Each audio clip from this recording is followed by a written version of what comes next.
Yeah, let's get this started. It's raining. We have visibility 25, so it's not too bad. The actual weather, I think it has other effects as well, but it's not clear what that actually is. Um, Again, there's a lot of mysterious things in the game. Um, Too many things were added on as time went by, and nobody documented anything in the manuals and stuff. The manual that exists for the game is from 2001, I think, but I mean the version we're running is from 2004, 5, something like that. And a lot of things changed, which are not in that manual. So who knows? Okay, so I need to take down a few things here. Because some things only become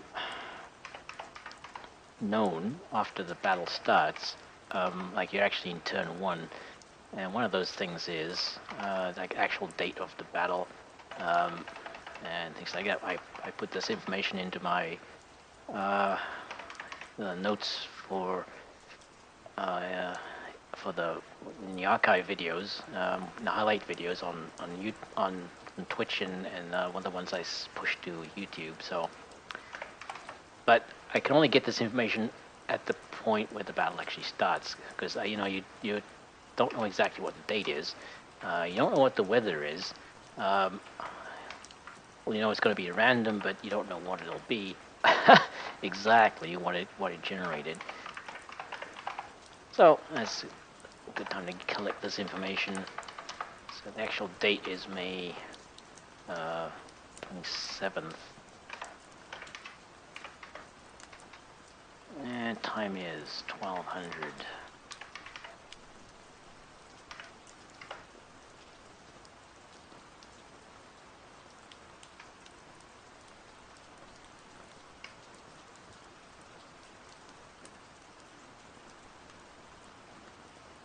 Okay, so, right, so let's have a look here.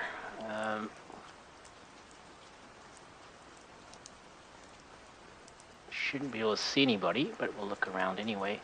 There's no point in, not with those guys, obviously, because they're behind a tree. What? How the hell can they see? Oh, they're at height 10. Okay, interesting.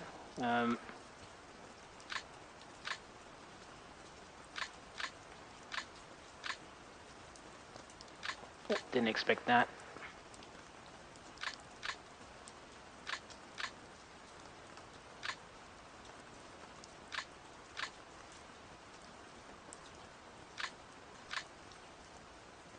Should not be able to see anything because the way a random map works is the start lines are always generated at exactly the correct position or the correct distance apart that given the visibility setting, so that even if you deploy right on the start line, you will never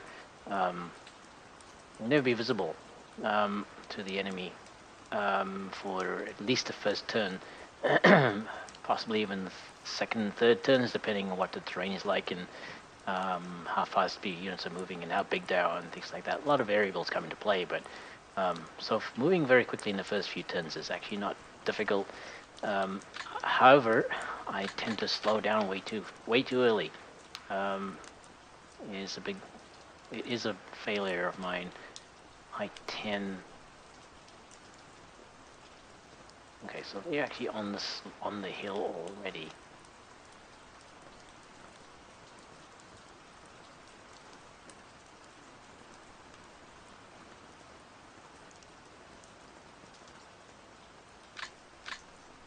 Well, that is helpful. So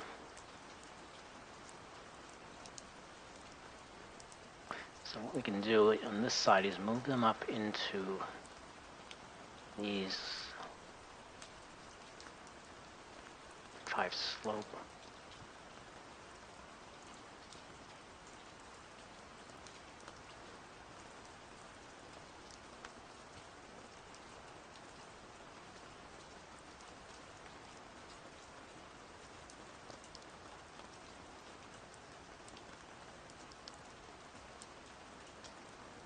So if I move them into here, you actually can see pretty far already, but not really useful.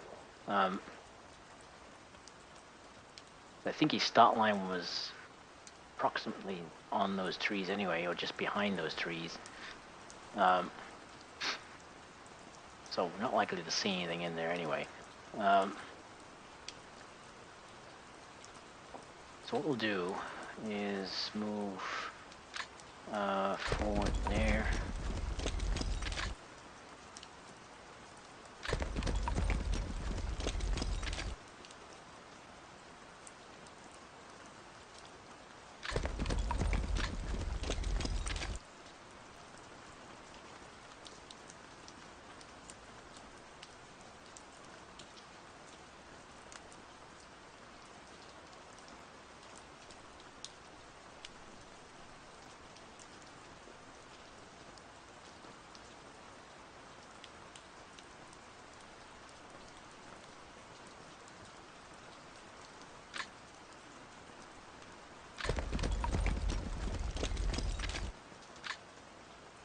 I'm going to move them to that point if I can. Yeah.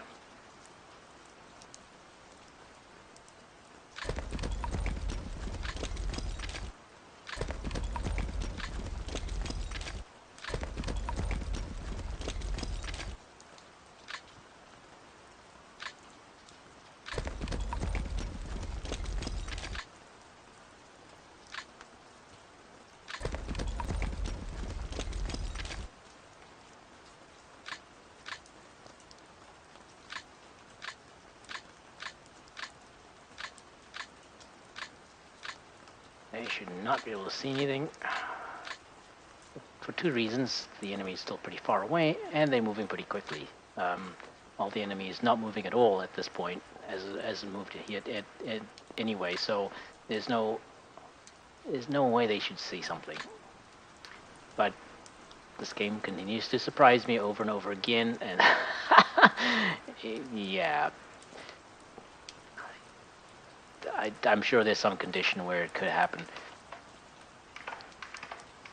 I'm sure there's some condition where it could happen. So one day, yeah, you can't see anything, and then, yeah, but how did we, and then suddenly, you know, you just happen to look around, and it's like, there's something, what, how? But the odds are against it. I mean, really, it should not be possible. Going by probabilities and things like that. Okay, so we're gonna position the scouts there. They're a bit obvious. But we can actually move them back if something obvious appears ahead of them. But I want to move the infantry up.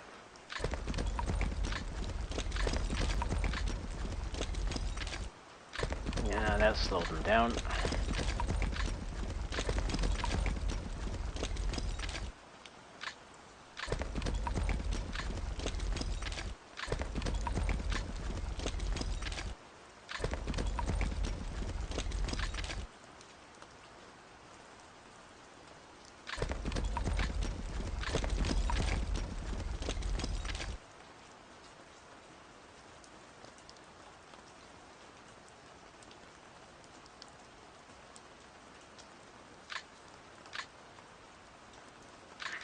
I don't think there's any point in advancing too far. No, that's the limit, because this guy got slowed down by the rocks he passed in the previous hex. The rocks we had to move through in the previous hex, so that's kind of limit how far they can move forward anyway, just to keep them together.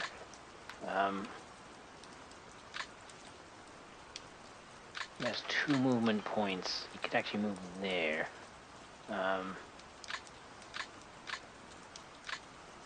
How fast are they moving? They moved 2 hexes.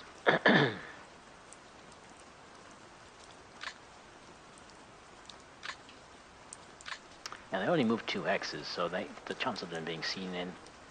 But already, see how they got slowed down just to maintain, just to keep them together. Now, in theory, they could all move one more. If he moved up a little bit more. Okay, let's do that.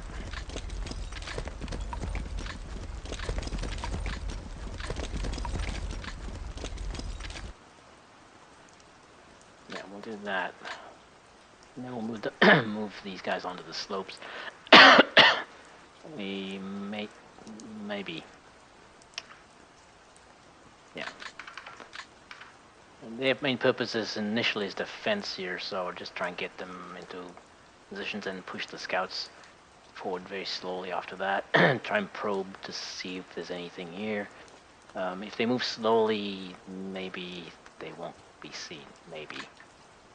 So these guys are pretty far back, so we're going to try and move them up as fast as possible.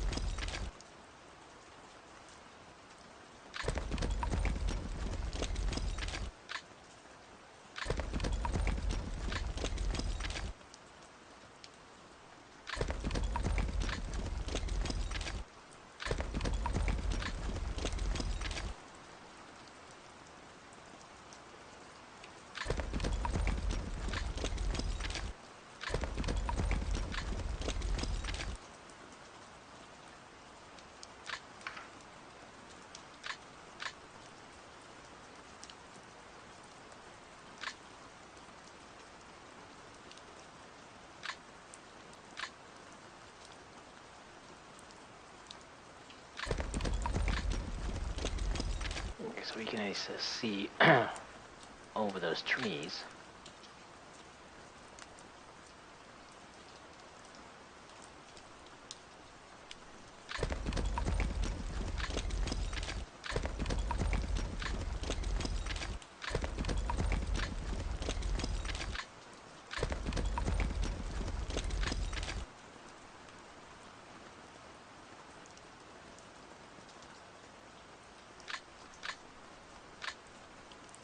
I think that's basically all that those guys are going to do.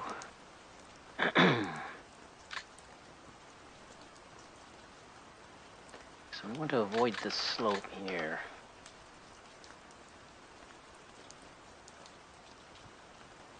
Yeah, that'll work.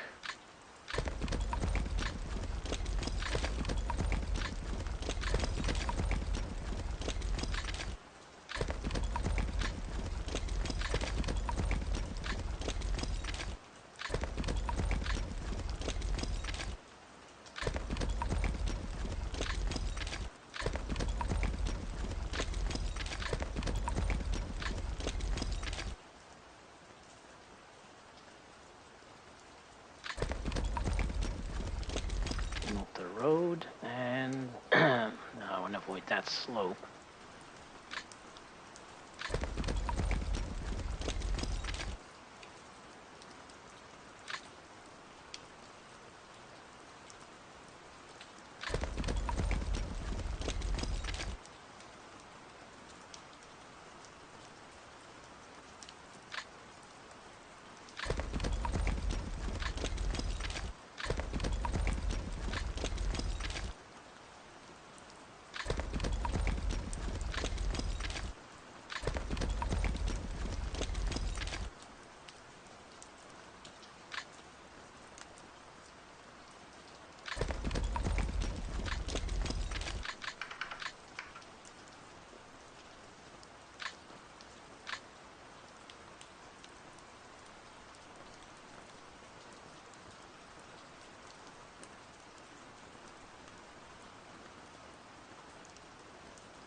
Okay, that's all the that's all the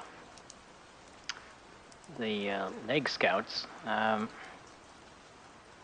let's look at the motorized stuff.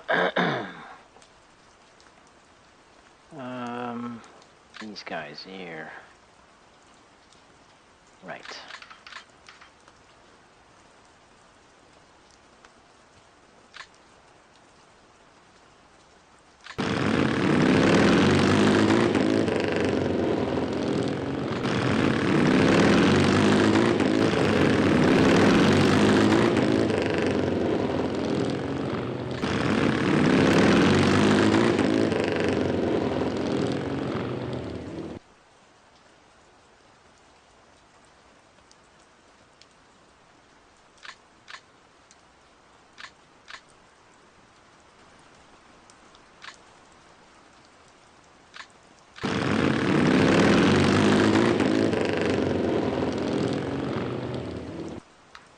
they're in the height 1.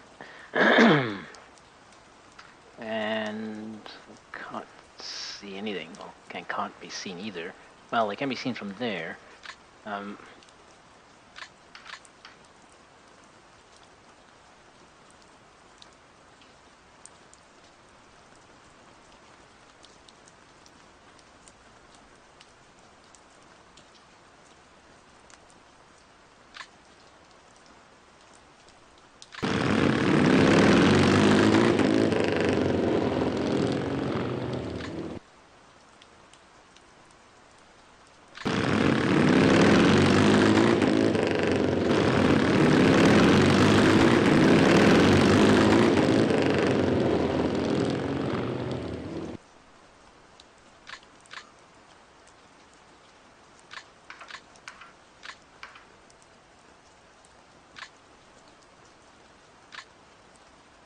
So we should be able to get all the way to the slope, I think.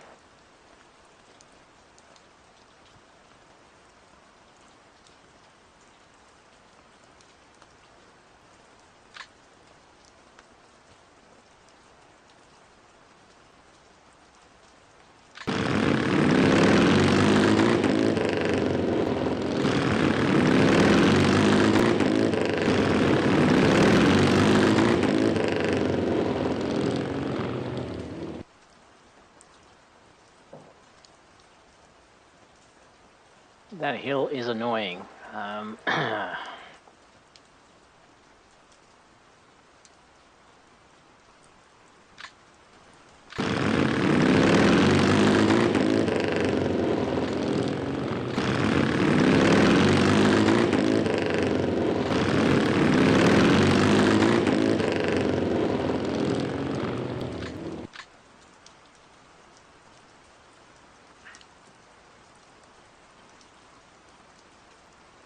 Yeah, so anything positioned on that hill will be a huge problem for my troops on this hill.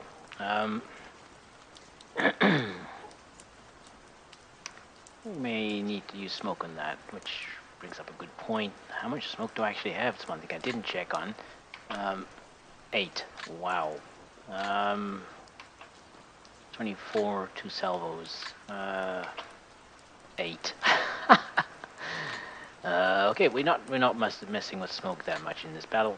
We have to be very careful where we use it.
So if I put them on the if I put them on the slope, they probably will be spotted right away.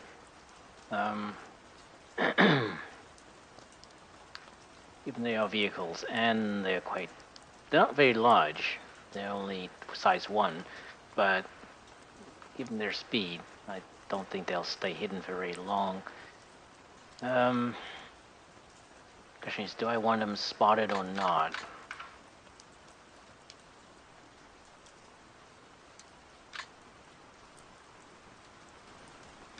I guess put them on the slope for now.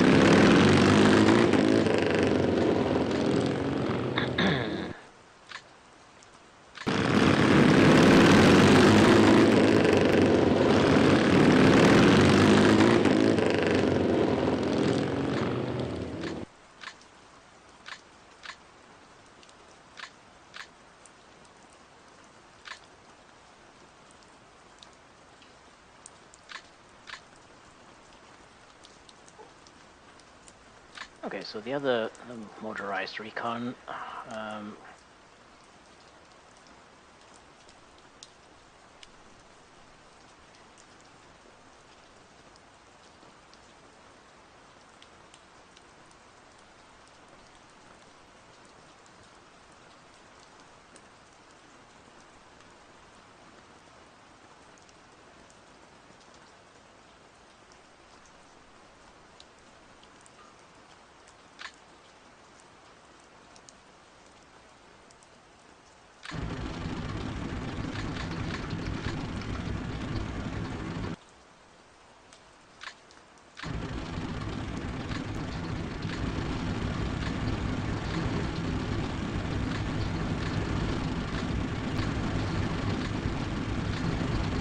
just Jeeps, that's all they are. Cheap units with a machine gun on them, that's has proven to be quite effective when taken in as in groups like of at least a platoon. That's 18 points right there in cost.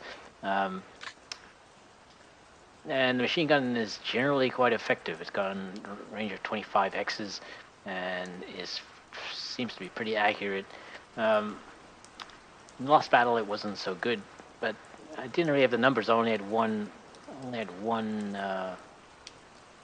exactly one Kugelwagen MG. It was a single unit, and of course when it didn't have the experience needed to, didn't have the experience to be effective at all. So you couldn't balance. There was no trade-off of having a whole platoon of them. Some of them were more better than others, and then on top of it, the MG malfunctioned, so which made it pretty much a useless Jeep, which could only carry 2 guys, like 2 men, which really made it useless even as transport.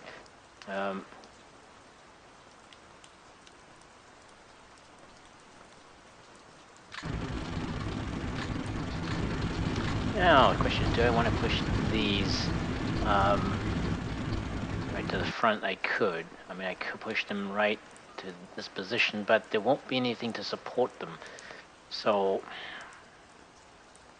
if the enemy comes charging in with some armored cars or something, that's it. They're toast.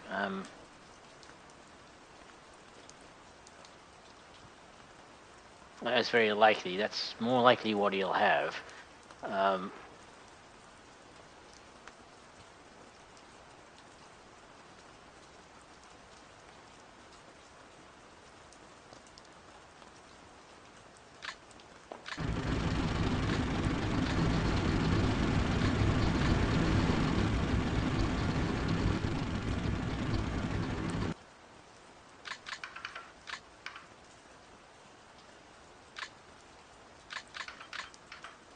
Well, you wouldn't send tanks forward, that's for sure. So I've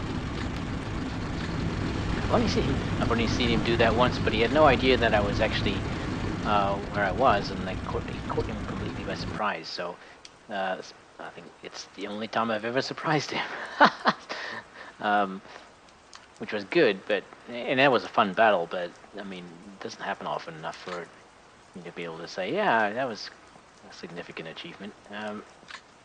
Alright, now the question is, how far are they going to be pushed forward here? I don't know.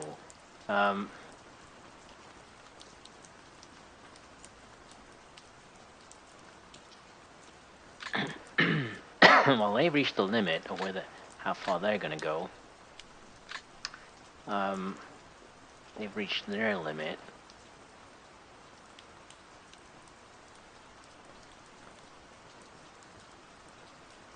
The thing is, they don't have any. There's no other support units, like stronger units to help them out if they get in trouble.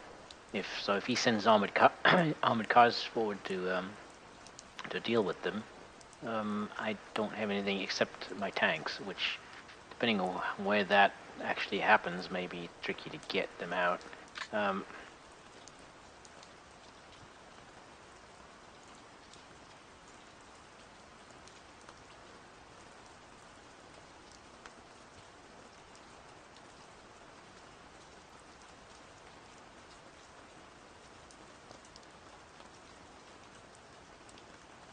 Now they can only deal with infantry. Any armor that comes up is not going to be something they can deal with. They're going to have to retreat very quickly. So actually what I might do is just put them on the hill. So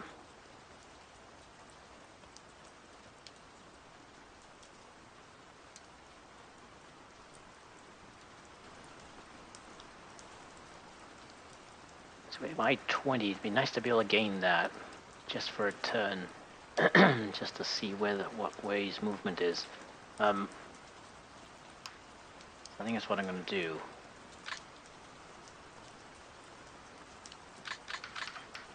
Because they're the only units that can do that.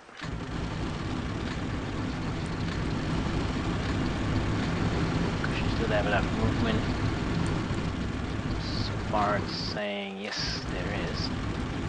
So we have to deal with 2 slopes.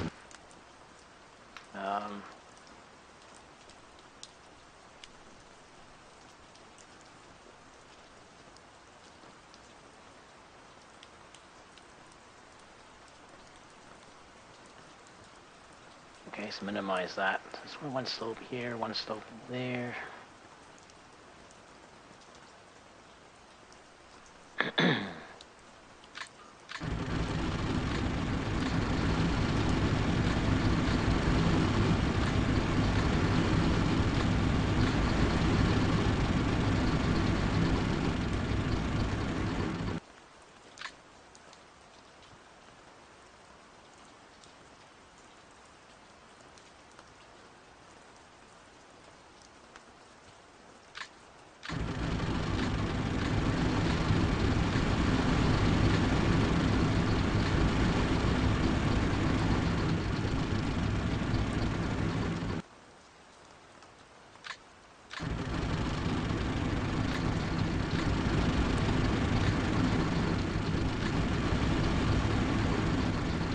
And as we start thinking, well, okay, he's moving really fast.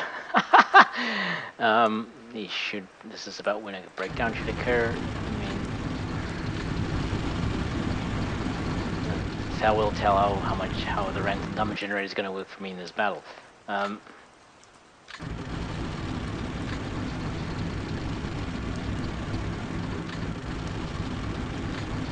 keep these guys on the road for now.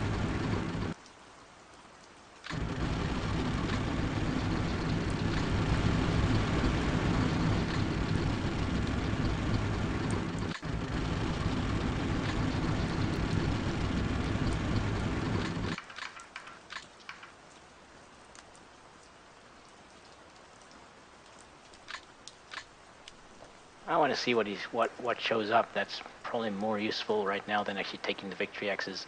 Who cares if you own them on the first turn? Obviously, I could take them, but I don't have any infantry to hold them. So what good would it do? But that may be the wrong thinking. I guess I don't know.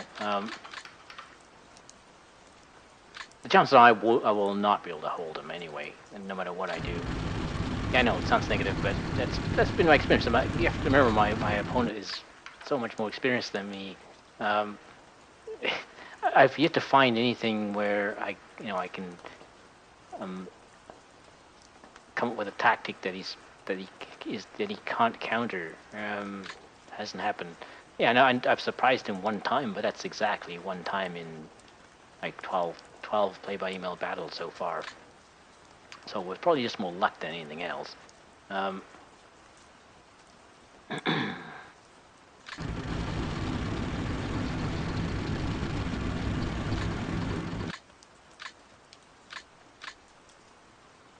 Yeah, so we put them on there. They really actually shouldn't stay on the top of it. They should actually, because that's not much cover. It's better cover. Yeah, vehicles get cover too. That's it does work that way in the game. So we can leave them on the mixed for now.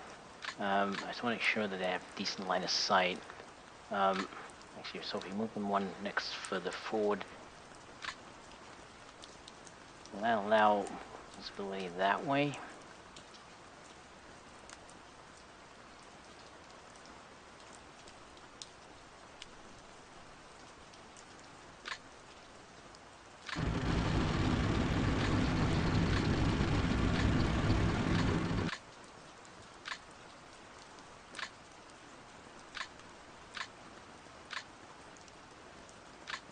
Now, I have to remind myself that these units are not. And for fighting, so then they cannot stay here for more than a turn. They have to be pulled back fairly quickly. Just to give you an idea what units are moving up, if anything at all.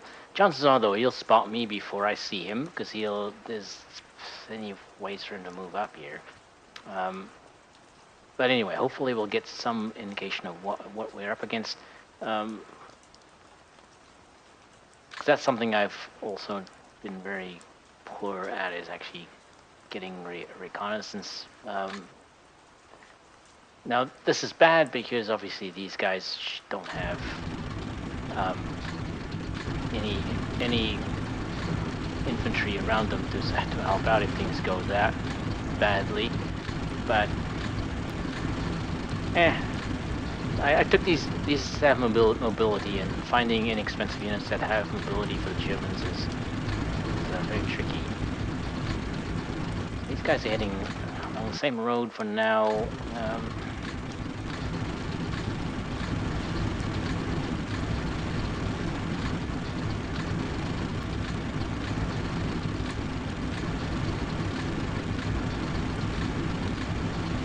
And why move them one hex at a time? It avoids errors, for one thing, because misclicking in the wrong place could result in very strange movements. I mean, it's a lot easier to misclick over here, or then to misclick just one hex, one adjacent hex, one hex beside it. I mean, it could happen, but less likely. But also, there's more control over where it's going to go. Now, in this particular case, it might not matter, but in most cases, it will, because if you leave the computer calculate the best path or the least costly path to take, you may put it in line of sight of an enemy unit which you didn't know was there, and which would expose your unit to an opportunity fire which you were not expecting. So that's the risk. If you control it and move it along a path where you have a reasonable certainty that there are no enemy units, then potentially avoid that unexpected opportunity fire. Now, actually, in this case, it doesn't matter because obviously there can't be any enemy units that could take opportunity fires. But there's other reasons too. It keeps them together. If one of these okay, let's say the first two units work, the movement works fine, but then the last unit breaks down halfway through its movement, so now they're separated.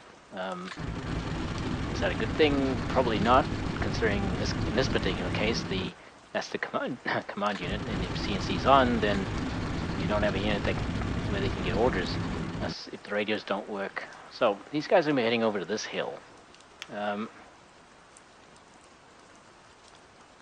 I'm gonna actually put the motorcycle units higher up on that. And they actually move them over the top of the hill.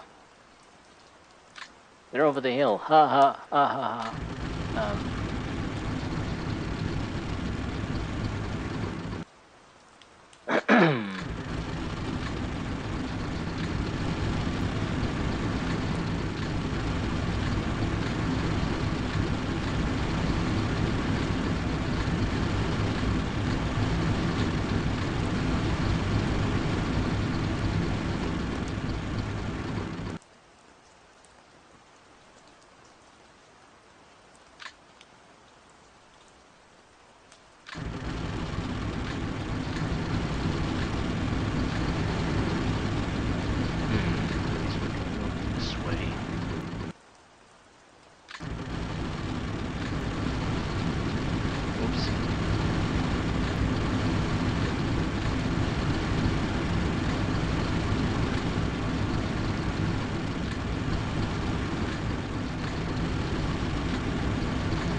Yeah, so I think what we'll do is move, because the enemy deployment line was a lot closer here. So these guys will be in, will be spotted right away. The enemy units will be moving up here very quickly. This is likely to be an armored unit moving up on this side, so they are not going to be in good shape to handle it.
Why can you not see that way?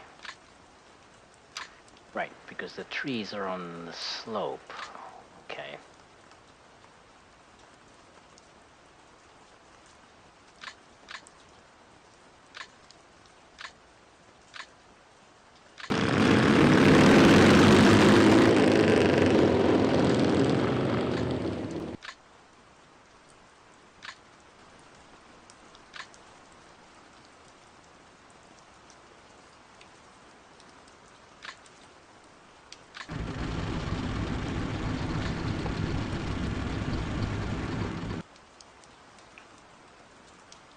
And we'll see how many Kubelwagons blow up in the first turn, because that's putting them pretty close to.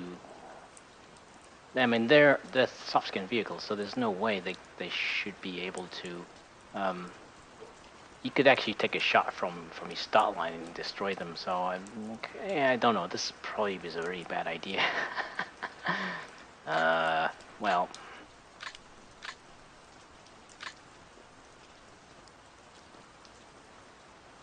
Chances are that it will not be, like even brain gun carriers have better armor than these things. Now, if he's using anti-tank rifles mounted in armored cars, then that's a different matter because they have to get really close. They only have a range of 10 hexes. So the chances are,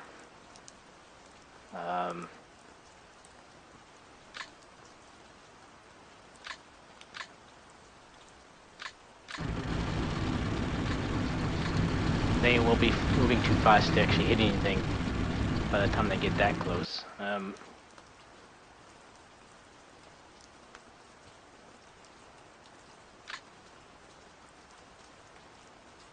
And we've got rain in this one again. We'll to see if this gets another copyright hit.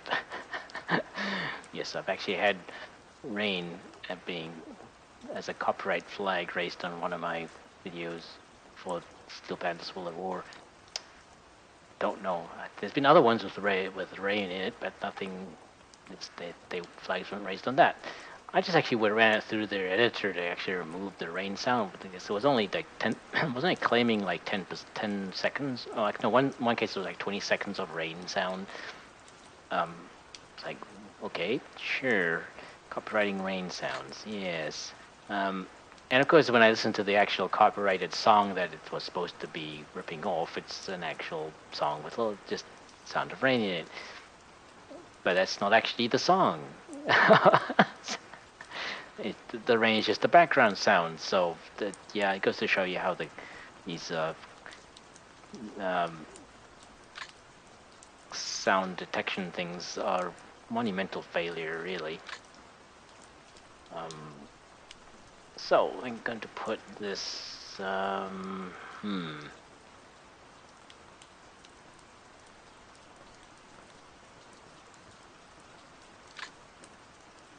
Yeah, let's put them on the slope on this side.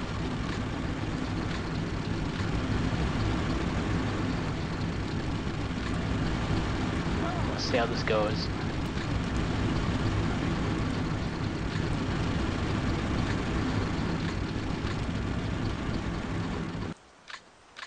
Mostly, I want to see what shows up more than trying to take these now, because I can't hold them. So as I mentioned, so there's no point in trying to do that.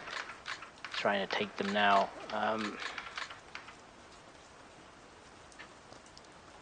I know that British have fairly fast. They're a very mobile force, and they're not terribly expensive. So, like their armored cars are quite cheap. So, I mean, they could easily show up with armored cars. They armed with Boyd's anti-tank rifles, which could easily destroy these at close range, even at maximum range of 10 hexes. Right, so we moved those already, I think. Yes, we did. So these guys have not moved. Let's do that.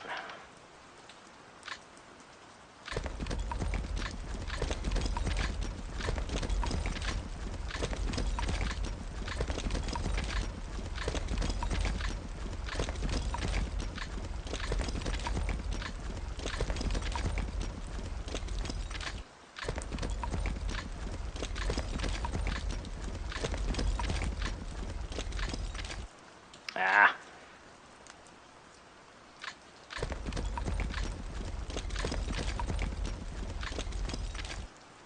Why?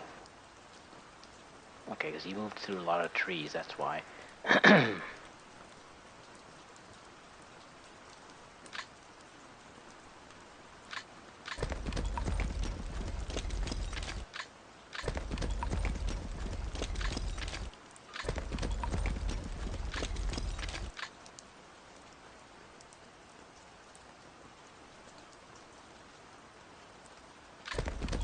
Put them there.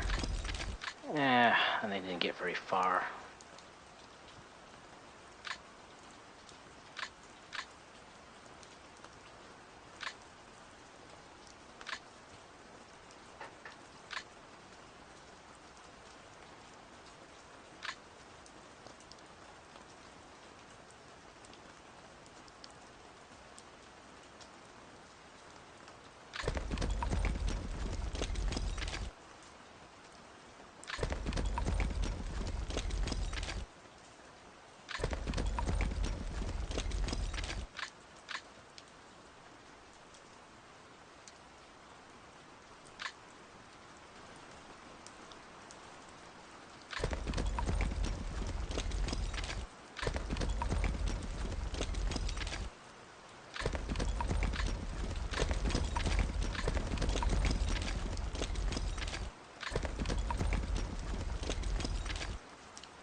I think we may move the mortars up a little bit more.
Hmm.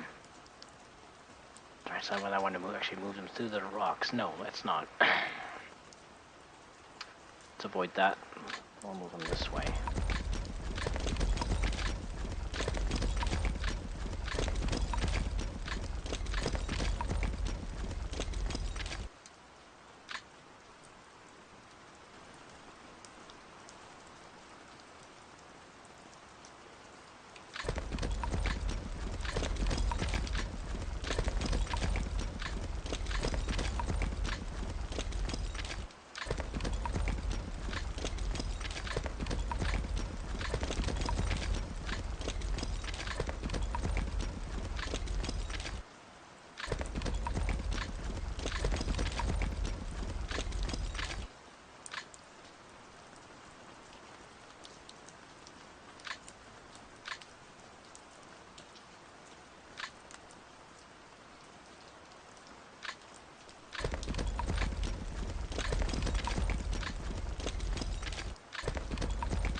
Okay, that's the speed it'll take them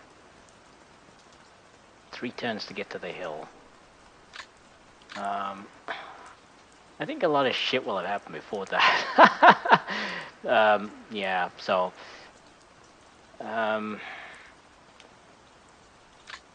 see, what is this line of sight for this heavy machine gun from that position? Not great. It's a height 5 slope, it's a height 10. But it's on...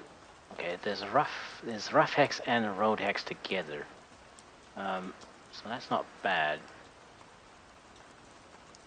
There might be good line. There might be a useful line of sight through this side. Probably not. You're gonna have to get up onto this slope here. Yeah. If the Kubelwagens don't survive, then, which is not likely, then I'm going to be short on machine guns. Man, this is why they recon, so I'm using that way now. But their secondary purposes as a machine gun carrier, and for that they should be kept further back. They're not used too far forward. Otherwise, you know, they have no armor. They just basically a jeep, right? So basically they are a jeep. Period. There's no consideration there at all. It's no doubt at all. They are a jeep. I'm actually going to move the mortars further forward. The armor is probably in the way.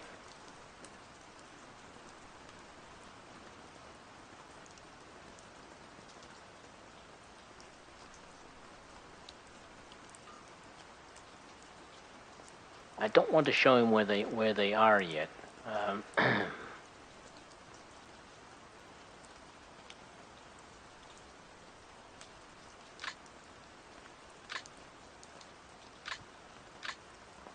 have movement of rate of 4, so they can only advance 1 anyway.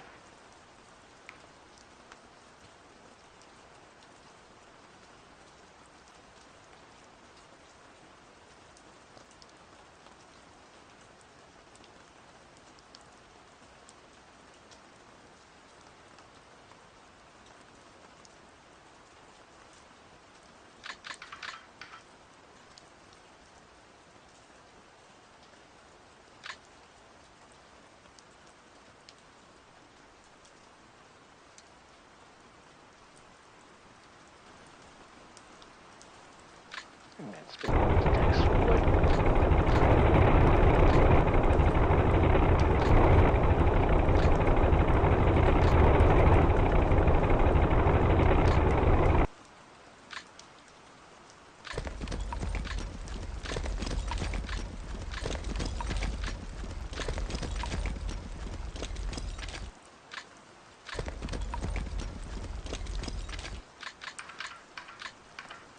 That's it. Everybody's on the move.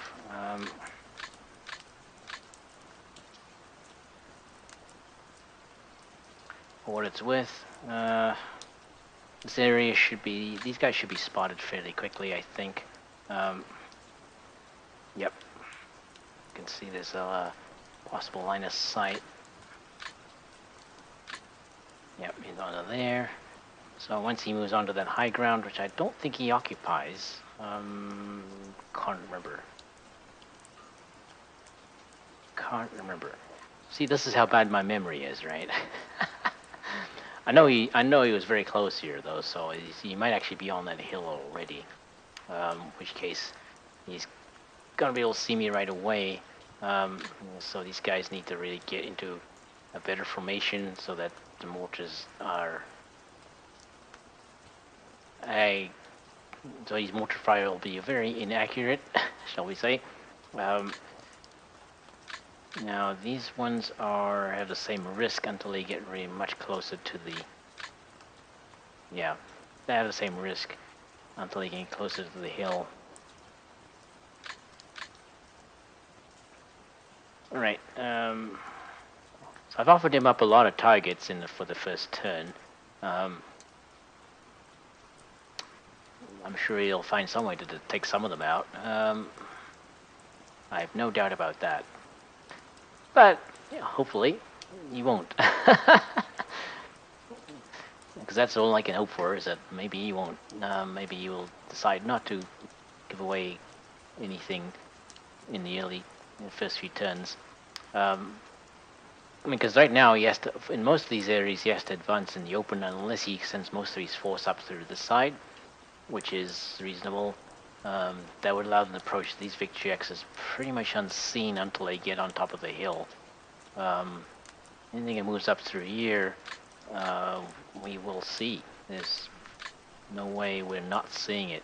We've got enough units here that it's not completely impossible that we will not see it.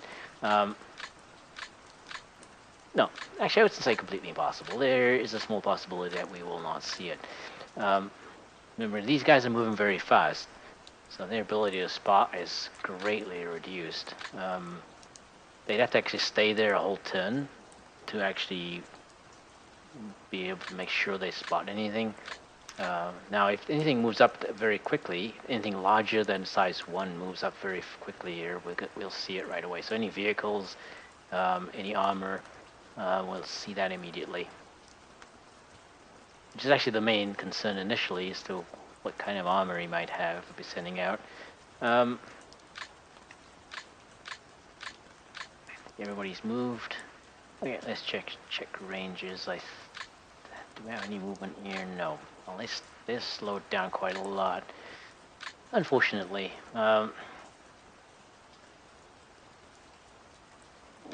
Try and get them out of these trees. Whoops. Shit. Misclick. Misclicks. Oh, fuck it. Well, never mind. Nothing to do about it. I was trying to click the other unit. I was actually trying to click this unit, and then I missed the hex, and guess what? He had points left, and he moved. Oh, well, get your misclicks out of the way in the first turn, why don't you, Tom? Yeah, that's probably the best idea. Yep, I'm definitely done. Let's look at ranges, and then we can get the first turn out of the way. Okay, range, let's see. All weapons are off. Range is 0.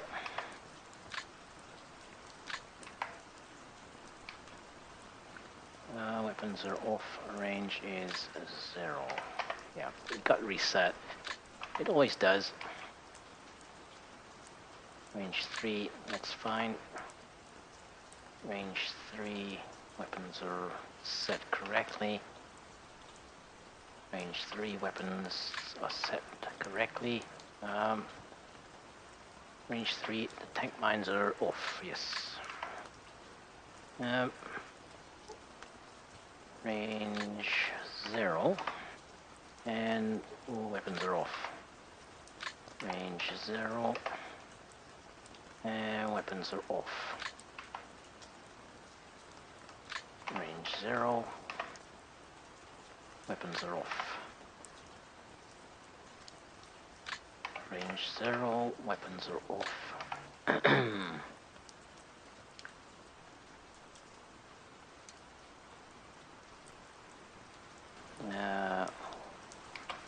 Okay, he doesn't have tank mines, so his weapons all on. Range 3, good. Tank mines are off. Range 3. Tank mines are off. Range 3. Tank mines off. Range 3. Range 0. Weapons are off. Range 0. Weapons are off. And another scout. Range 0. Weapons are off. Yeah, what happened? There's some peculiar thing in the game where even though I set these ranges in deployment, for some reason when it saves it in deployment, it passes it through some check which says, "Oh no, these can't be 0," and then resets them to some number. Sometimes it's 1, sometimes it's greater than 1, whatever, for some reason. No idea why, but like I say, there's a lot of peculiarities in this game, just due to its age and the fact that it wasn't really written by good programmers, if I'm honest. The lack of testing is probably the thing that hurts it more than anything else. It shows. There's just so many corner cases that show up that if there'd been any sort of thorough testing, it probably would have been cool. But testing? What's that? It's a game, you know. And a game like this just doesn't have the kind of user base and the kind of budget that you would need to have a really lot of testers. So basically, you'd be throwing it at your players, who may not try everything, and you know, in a short amount of time that you're making it available as a test. Range 3. Why is his range 1? Range should be 3. That's probably something I missed. Range 0. Weapons are off.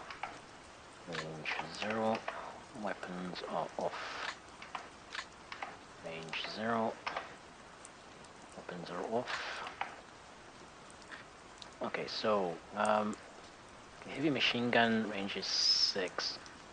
Their rifles and machine guns are rifles and grenades are off. Range 6. Rifles and grenades are off. The Waffen Trooper. Now I'm taking a different approach here. I'm not sure if I want to actually disable these weapons. For consistency, I should, because these ones are not going to be called in as indirect fire, as artillery, because they just don't have enough ammo. They blow through all their ammo in one salvo. So actually, I'm gonna follow my usual what's the name of having the leader not be in combat. Main reason for this is to get used to doing that for command and control on. When you have command and control on, your 0 units are there to issue orders. That's the only thing you should use them for. If they get into combat and they get suppressed, they are unable to give issue orders, and your entire platoon will struggle because nobody will be able to move, nobody will be able to do anything. It'll just be a disaster. So it's better to actually get used to not having these guys be fighting. Now it puts me at a disadvantage because I'm pretty sure my opponent does not do that. So he has an extra unit to fight with, right? But he doesn't play with. Even though he's very experienced, he doesn't like command and control. So he doesn't like that setting on. But I can see why. I mean, just judging by his play style, it's quite a difficult thing. I'm still hoping I can get good enough to play with that on, because that's one of the reasons I started play by ML, because the computer player just doesn't use that setting at all, and it got kind of frustrating. But now I'm seeing that you know, playing as a human player is so much harder. And I'm so embarrassingly bad at this game. It's oh well. Uh, keep trying, keep trying, keep trying. It's all I can do. So I'm gonna try this. I've never used these units before, so I'm gonna try turning the anti-tank rifle off and the mortar off, and just have them use their rifles and LMGs. Just basically just in any normal combat, they would be a rifle. They're a fairly good rifle unit, actually. I mean, there's it's not a small unit, so. And they have good experience. That I mean, they cost more because they're an elite unit. So it's gonna go with that and have them use their rifles and LMGs, and see how it works out. And so we're just gonna use them as normal rifle units to support initially, and then see how where it goes from there. Mortars, yeah, see, now this is one that I set to 0, and then the game reset it to 3. Well, why would it reset it to 3? That number makes no sense at all. I just don't know where it gets these things from.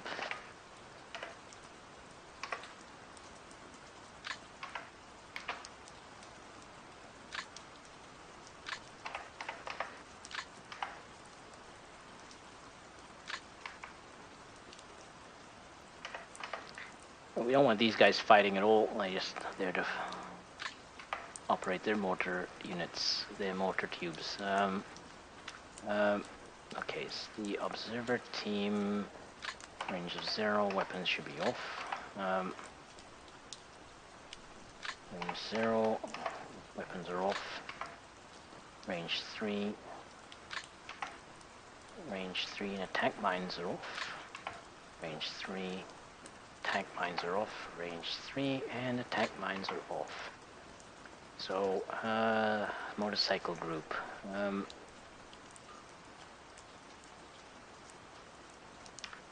Okay, so his ranges should be 0 because he's the platoon leader, and his weapons are off.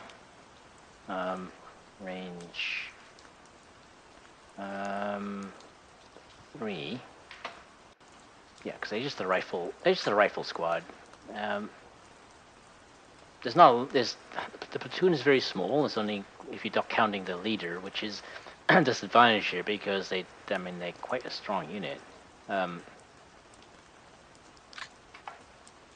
But they're not bad. I mean, I think they're probably a better unit than the LMG unit, which is quite a small unit. I think it only has one LMG.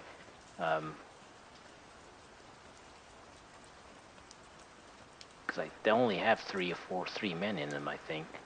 So basically, it's a one motorcycle with an LMG on it, and the gunners in a sidecar. It's like these are actually 10 motorcycle or 5 motorcycle units with 10 men. A rider and a guy in the sidecar. So that's quite a lot of guys. Right, so range 3, tanks at range 10, tank is range 10, Kulvagat MG range 6.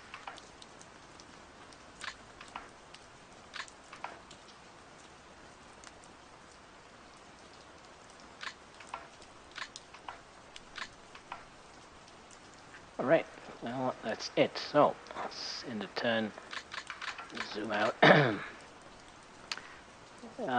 Well, I don't know. I mean, these... Basically, I'm just experimenting. I don't know if this, looking at this is my instinct tells me this is a very terrible idea, but I really got to see what he does, just to know how bad it is, or maybe it isn't that bad as I imagine it will be. Because I mean, I could see a very easy way for him to take these out. I mean, if he moves a tank up, there's nothing I can do about it. I mean, he could fire at these from probably 31, 31. That's 20 hexes. And you can move a tank up to about here, and that'd be a 10 hex shot. And It's actually not that far forward for him. The tank would have moved maybe 3 or 4 hexes, so the accuracy would not be very good. But it's still, I mean, all he needs to do is get a shot that comes very close, and then you can damage it, and then that's it. It's done. The next turn he can destroy it because he can move closer.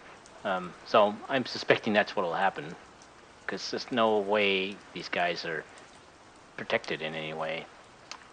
All right, so one thing that's actually may help them out is their speed. So they're moving very fast.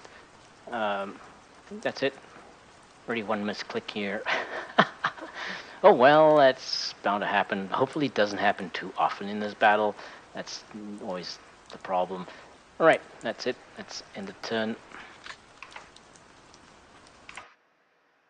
Alright, so I'm going to play